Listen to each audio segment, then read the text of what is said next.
What is inflation? Everything you need to know about inflation. Inflation is one of the most talked about topics in today's economy. It's important to understand how it impacts your investments and retirement planning.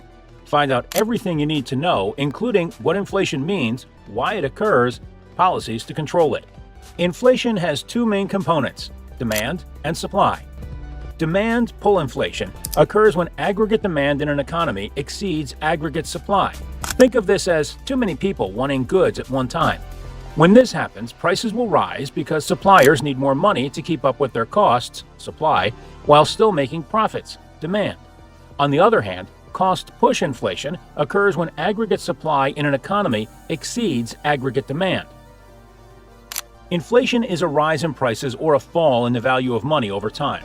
Inflation is caused by an increase in the supply of money within an economy, coupled with a decline in demand for that currency from individuals who hold it as their savings or investment vehicle. The amount that prices go up will depend on which country you're living in, because there can be different rates for inflation happening depending upon where you live. Inflation is a measure of the average increase in prices over time. It's calculated by looking at how much prices have gone up from year to year and comparing the increase with what they should be if there were no inflation. In other words, the rate of inflation is determined by calculating how quickly money loses its purchasing power. Inflation can also refer to a higher level of goods and services offered for sale than before, an expansion in the quantity available for purchase at any given unit price. What about the other inflations? Deflation, hyperinflation, stagflation. Recently, the term inflation has been used to describe all sorts of economic situations. The more common terms are inflation, deflation, and stagflation.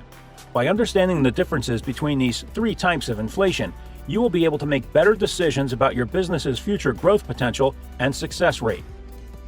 Number 1. Deflation. The word deflation has been thrown around a lot in recent years. But do you know what it is? Deflation occurs when the prices of goods and services fall across an economy. This can happen for many reasons, including increased productivity or technological advances. While this may sound like good news to consumers because their dollars will go further, deflation can cause problems for economies if it becomes too pronounced.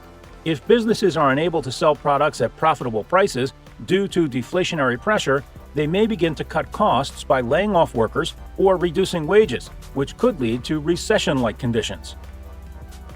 Number 2. Hyperinflation.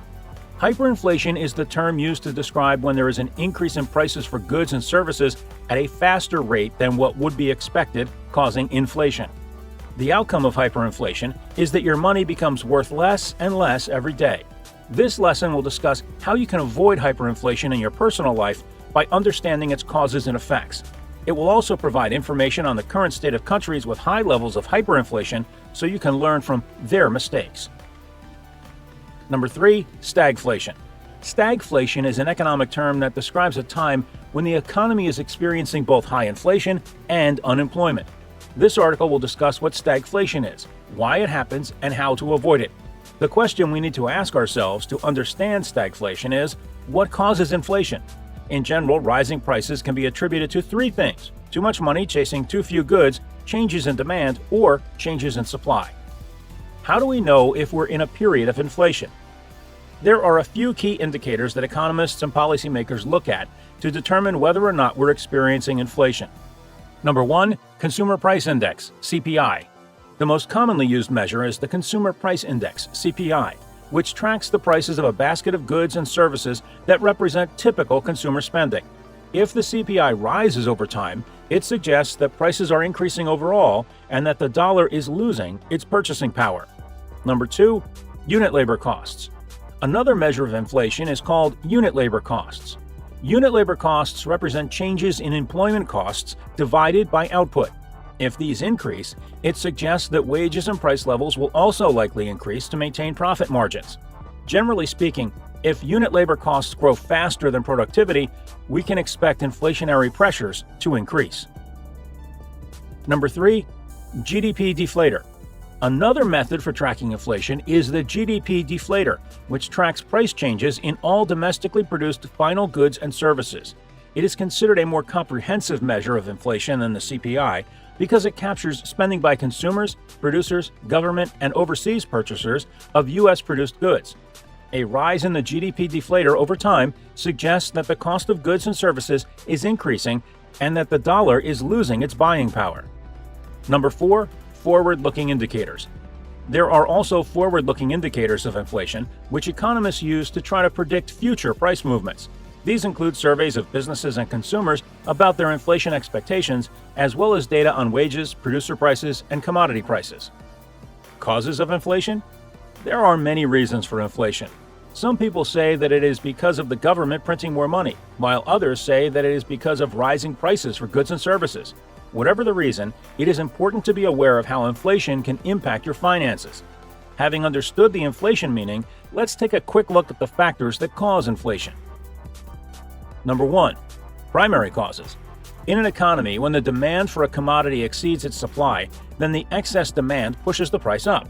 On the other hand, when the factor prices increase, the cost of production rises too. This leads to an increase in the price level as well.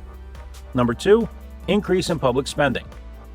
In any modern economy, government spending is an important element of total spending.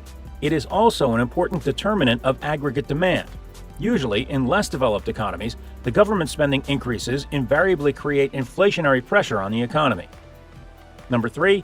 Deficit financing of government spending. There are times when the spending of the government increases beyond what taxation can finance. Therefore, to incur the extra expenditure, the government resorts to deficit financing. For example, it prints more money and spends it. This, in turn, adds to inflationary pressure. Number 4. Population growth. As the population grows, it increases the total demand in the market. Further excessive demand causes inflation. Number 5. Genuine shortage.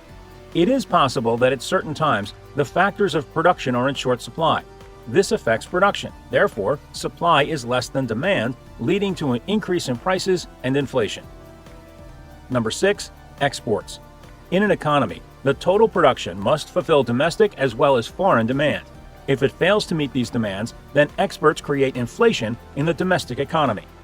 Number 7. Trade unions. Trade unions work in favor of the employees.